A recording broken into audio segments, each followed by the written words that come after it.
నేను ఆర్ఎస్ ప్రవీణ్ కుమార్ గారు తాను గురుకులాలకు సెక్రటరీగా పనిచేసినటువంటి సందర్భంలో జరిగినటువంటి అవినీతి ఇర్రెగ్యులారిటీస్ పైన నేను గౌరవ ముఖ్యమంత్రి గారికి లేఖ ఇవ్వడం, అదే మాదిరిగా రాష్ట్ర ప్రధాన కార్యదర్శి గారికి సంజయ్ జాజు గారికి నేను లేఖ ఇవ్వడం, డీజీపీ గారికి అదే మాదిరిగా విజిలెన్స్ అండ్ ఎన్ఫోర్స్మెంట్ డీజీ గారికి కూడా నేను లేఖలు ఇవ్వడం జరిగింది.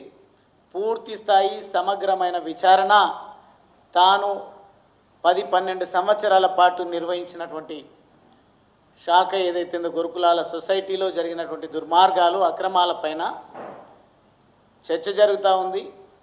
నాకు కూడా బాధ అనిపిస్తూ ఉంది. చెట్టు పేరు చెప్పి కాయలు అమ్ముకున్న చందంగా కులం పేరిట, లేదంటే నేను ఒక నీతి నిజాయితీ కలిగినటువంటి అధికారిని అని ప్రజలను అమాయకులను భ్రమలో పెట్టి తాను అవినీతికి పాల్పడ్డాడనే విషయాలు నా దృష్టికి వచ్చినప్పుడు బాధ్యతగా భావించి నేను ఈ చొరవ తీసుకొని విచారణ జరగాలి, బాధ్యులను శిక్షించాలని నేను నా హక్కును వినియోగించుకొని ప్రభుత్వానికి వివిధ వేదికలకు విన్నవించుకుంటే దానిపైన ముప్పెట దాడి చేసేటువంటి ప్రయత్నం చేస్తూ ఉన్నారు.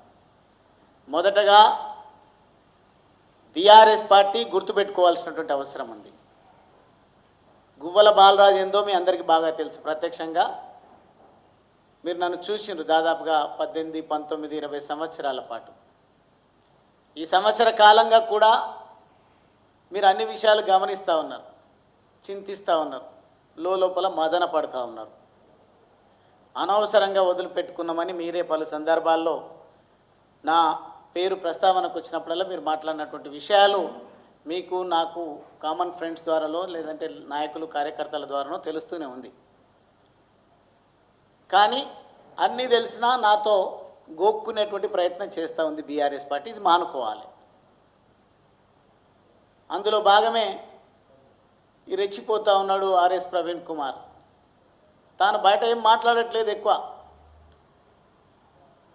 తనకు తానుగా గొప్పగా అభివర్ణించుకునేటువంటి ప్రయత్నం చేస్తాడు. ఈరోజు చూడండి, ఎవరైనా సరే రాజకీయాల్లో ప్రత్యేకించి అన్న, తమ్ముడు, నాయకుడు అనే సంబంధాలు ఉంటాయి. ఆయన ఏర్పాటు చేసుకున్నటువంటి ఒక ప్యారలల్ గవర్నమెంట్గా నడిపించినటువంటి వ్యవస్థ ఏదైతే ఉందో ఆ వ్యవస్థ ద్వారా లబ్ధి పొందినటువంటి స్వారోస్ అనే కొంతమంది తమ్ముళ్ళు, అమాయక తమ్ముళ్ళే అంటున్నాయి ఈరోజు నేను. లేకుంటే వయసులో పెద్దోళ్ళు ఉంటే అన్నోళ్ళు కూడా ఉండొచ్చు, అక్కోళ్ళు కూడా ఉండొచ్చు, చెల్లెళ్ళు కూడా ఉండొచ్చు. వాళ్ళు ప్రత్యేకంగా నా దృష్టికి వచ్చింది.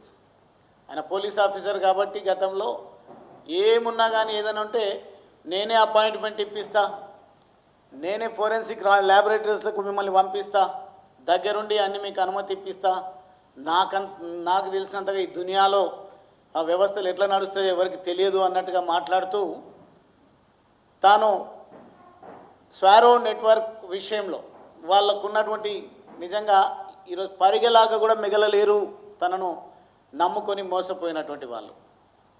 ఇప్పుడు మోసపోతూ కూడా తప్పని పరిస్థితుల్లో కొంతమంది తన వెంటే నడుస్తున్నారు. నాకు ఉన్న సమాచారం మేరకు జీవో నంబర్ 17 రద్దుకై పోరాటము అనే ఏదో వేదిక పెట్టుకున్నాడు.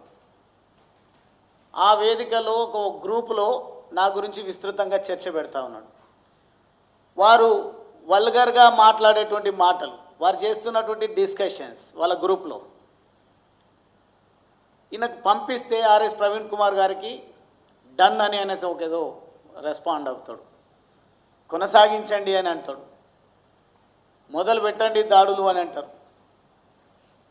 బిడ్డ ప్రవీణ్ కుమార్, అందరినీ మాట్లాడినట్టుగా నన్ను మాట్లాడితే సరిపోదు.